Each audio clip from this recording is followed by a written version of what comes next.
Hey guys, in this video, we're going to take a look at how you can enable or disable camera creative controls to preserve the last used filter, aspect ratio, light, or depth settings on the iPhone 13 or the iPhone 13 Pro.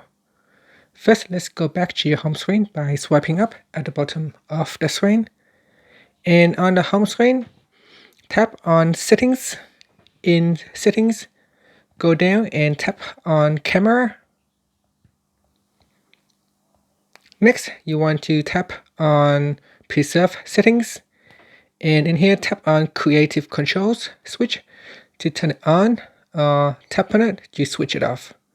By default, it is switch off, so you can tap on it to turn it on, and this can preserve the last used filter, aspect ratio, light, or depth setting rather than automatically reset.